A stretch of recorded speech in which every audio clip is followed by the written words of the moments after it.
नमस्कार। India decides को लेकर हाजिर मैं हूं निहारिका महेश्वरी। क्या न्यायपालिका में भी भ्रष्टाचार का दीमक लग चुका है? क्या न्यायपालिका भी राजनीति से प्रभावित होती है? क्या जजों की नियुक्ति में राजनीतिक दखलंदाजी हदें पार कर रही है? क्या सरकार बचाने के लिए न्यायपालिका का इस्तेमाल हुआ? ये तमाम सवाल खड़े हो गए हैं सुप्रीम कोर्ट के रिटायर्ड जस्टिस मार्कंडे काटजू के खुलासे से। एक ऐसा खुलासा जो सीधे सीधे सरकारी तंत्र की भ्रष्टतम कार्यशैली का उदाहरण तो पेश करता है, साथ ही ये भी सवाल खड़ा करता है कि इतने संवेदनशील मसले पर आखिर काटजू, जो अपने बेबाक बोल के लिए जाने जाते हैं, अपने ट्वीट्स के लिए जाने जाते हैं, काटजू साहब इतने दिन आखिर चुप क्यों बैठे? क्या उन्हें किसी विशेष मौके का इंतजार था? इन तमाम सवालों पर आज हम अपने खास पैनल के साथ चर्चा करेंगे।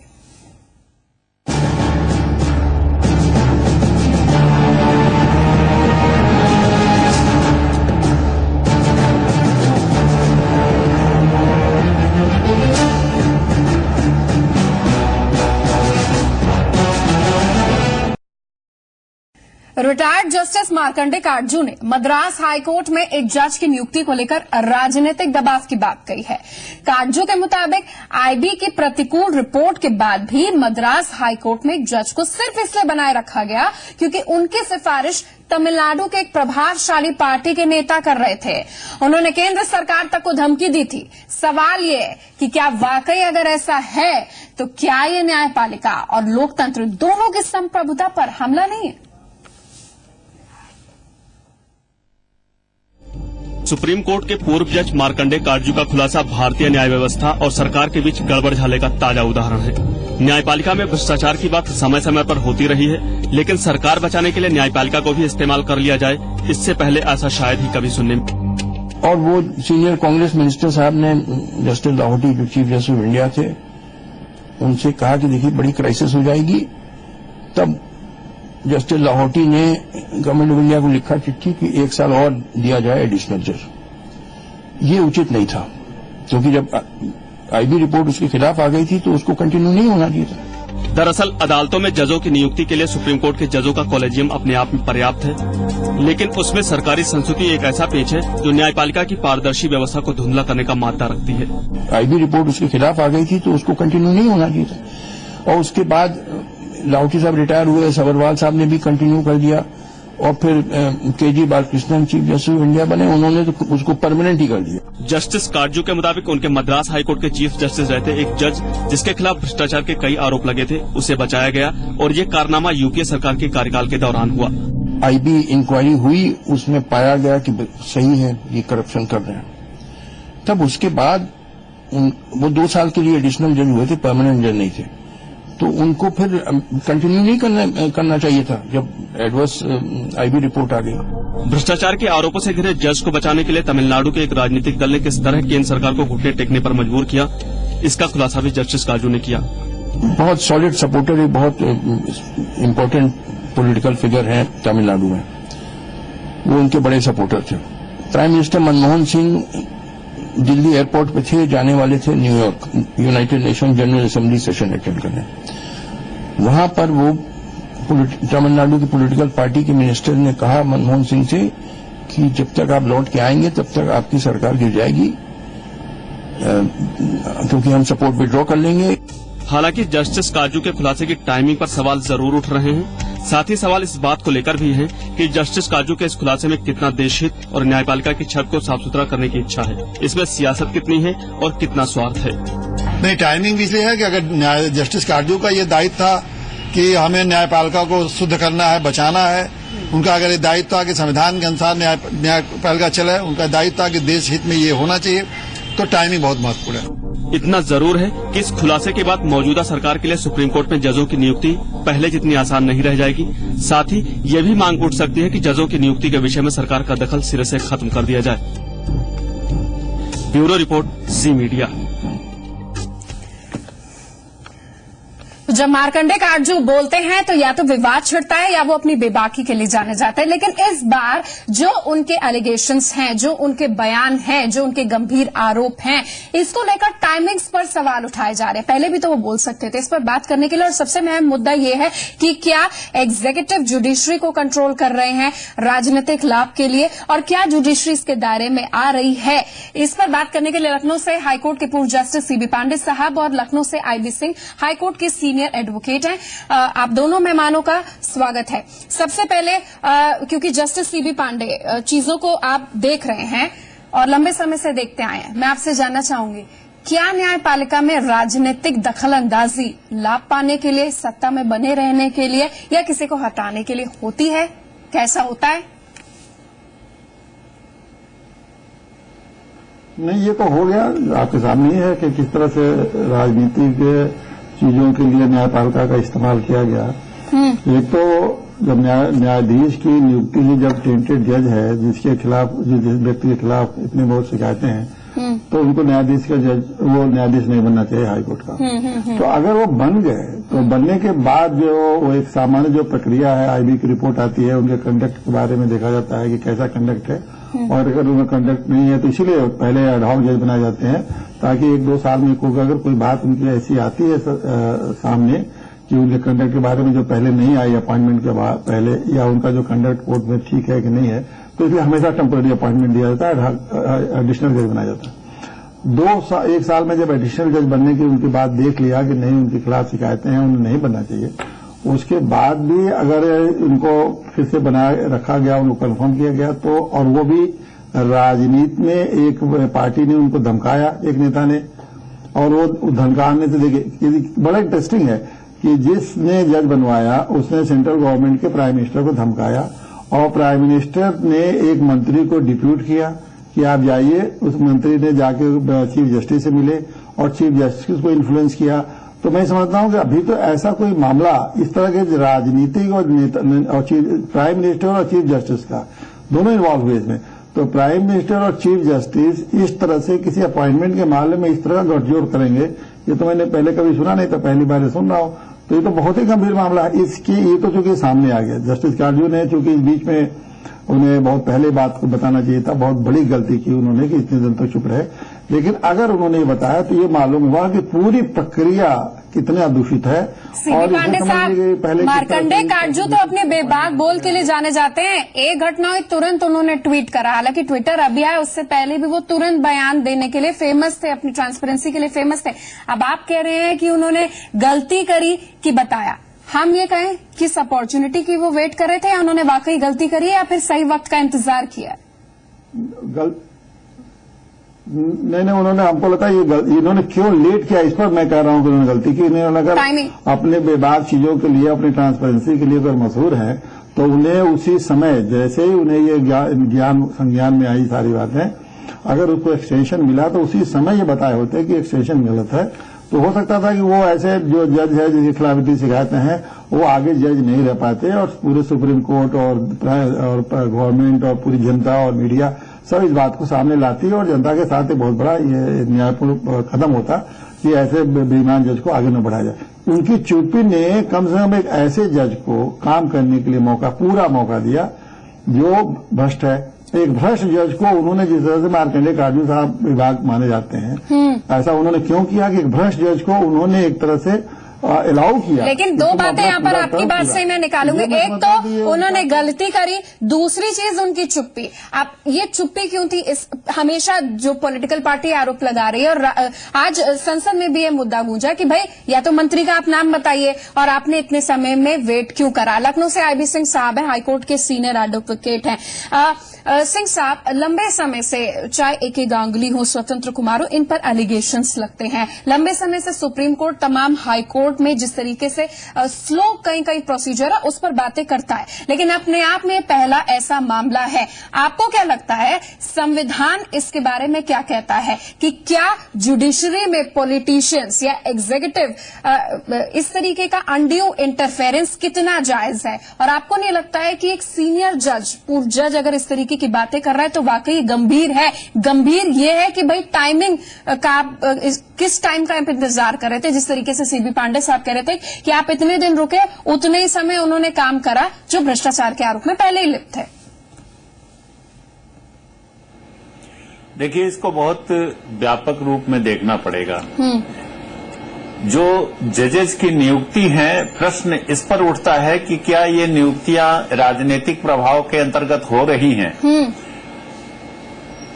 जब देश में इमरजेंसी लगी, इसके पहले जो नियुक्तियां होती थी वो सरकार के द्वारा ही की जाती थी। उसमें जुडिशरी का हस्तक्षेप सिर्फ इतना होता था कि जुडिशरी अपनी बात कह देती थी कि इस व्यक्ति को भी जज बनाया जा सकता है। अच्छे वकील को देख करके सरकार अपने आप नियुक्तियां करती थी। कभी कोई बहुत ज्यादा कोई इस पर वो नहीं हुआ, कंट्रोवर्सी नहीं खड़ी हुई।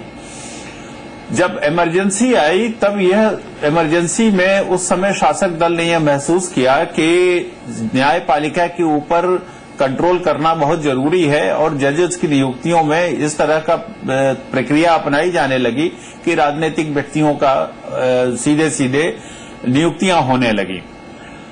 फिर जब बहुत ज्यादा ऐसे राजनीतिक दबाव में नियुक्तियां होने लगी तो न्यायपालिका को महसूस हुई कि नहीं साहब, इन नियुक्तियों पर न्यायपालिका का कंट्रोल होना चाहिए। और तब ये कॉलेजियम सिस्टम, एक जजमेंट आया और जजमेंट में ये हुआ कि कॉलेजियम सिस्टम होना चाहिए। जिस तरह से कैबिनेट मिनिस्टर्स का कंट्रोल होता है प्राइम मिनिस्टर के ऊपर, प्रेसिडेंट के ऊपर, कि जो प्रेसिडेंट को जो सलाह कैबिनेट ऑफ मिनिस्टर्स देती वो बाइंडिंग होती है, उसी तरह से जो न्यायपालिका से संबंधित जो भी बातें होंगी उस पर न्यायपालिका की जो ओपिनियन होगी वो प्रेसिडेंट के ऊपर बाइंडिंग होगी। तो इस तरह कोलिजियम सिस्टम हुआ। कोलिजियम सिस्टम का मतलब ये हुआ कि जो एक हाई कोर्ट की कोलिजियम होता है, सीनियर मोस्ट 3 जजेस मिलकर के रिकमेंड करते हैं, नाम देते हैं कि आप इन वकीलों का नाम, इन डिस्ट्रिक्ट जजेस का नाम हम हाई कोर्ट जज के रूप में प्रपोज करते हैं। अब उसके बाद वो कॉलेजियम की रिपोर्ट, कॉलेजियम की रिकमेंडेशन पे स्टेट गवर्नमेंट की रिपोर्ट, आईबी की रिपोर्ट, सबकी रिपोर्ट मांगी जाती है और मांग करके सुप्रीम कोर्ट की कॉलेजियम होती है। सुप्रीम कोर्ट के 3 सीनियर मोस्ट जजेस बैठ करके फिर उसको डिसाइड करते हैं। आईबी सिंह साहब, इतना लंबा प्रोसीजर है, लेकिन नियमों को ताक पर यहाँ पर क्यों रखा गया, इसके बारे में आपसे बात करेंगे। हम प्रेजेंट सिचुएशन पर बात करेंगे क्योंकि जो रूल है, जो होता आया है, उस होते आए से अलग हटकर एक पहला ऐसा मामला सामने आया और बहुत संभव ये बातें हैं कि जस्टिस काटजू ने उन ऐसे मामलों में एक मामला उजागर किया और वैसे मामले दबे रहे। इस पर आपसे जानकारी लेंगे, लेकिन समाजवादी पार्टी और कांग्रेस का इस पर क्या कहना है, 2 प्रतिक्रियाएं अपने दर्शकों को हम दिखाते हैं। मैंने पढ़ा है आज वर्तन पूरा टाइम्स ऑफ इंडिया में एक स्टोरी आई है, लेकिन जब तक पूरा समझ न ले चुकी जुडिशरी का मजा, उसको कमेंट करना मैं उचित। जिस तरह अखबार में स्टोरी आई वो तो गंभीर है, लेकिन जब तक हम पूरे तथ्यों से परिचित न हो जाए तब तक कमेंट करना हमारा भी बहुत अच्छा नहीं है। कायदे में गंभीर है। अगर ये बात सत्य है जैसी छपी हुई है तो निश्चित ही गंभीर है। अगर जुडिशरी को भी करप्शन के दायरे में आ गई तो फिर हिन्दुस्तान बचे के कहाँ। देखिए, मार्कंडे जी जिस तरीके के बयान देते रहे हैं, ऐसा लगता है कि वो न्यूज में बने रहना चाहते। ऐसी कोई बात थी तो उस वक्त कहना चाहिए था। आज इस बात के कहने का कोई मतलब नहीं है और मुझे ऐसा महसूस होने लगा है कि वो मौजूदा सरकार के नजदीक आना चाहते हैं।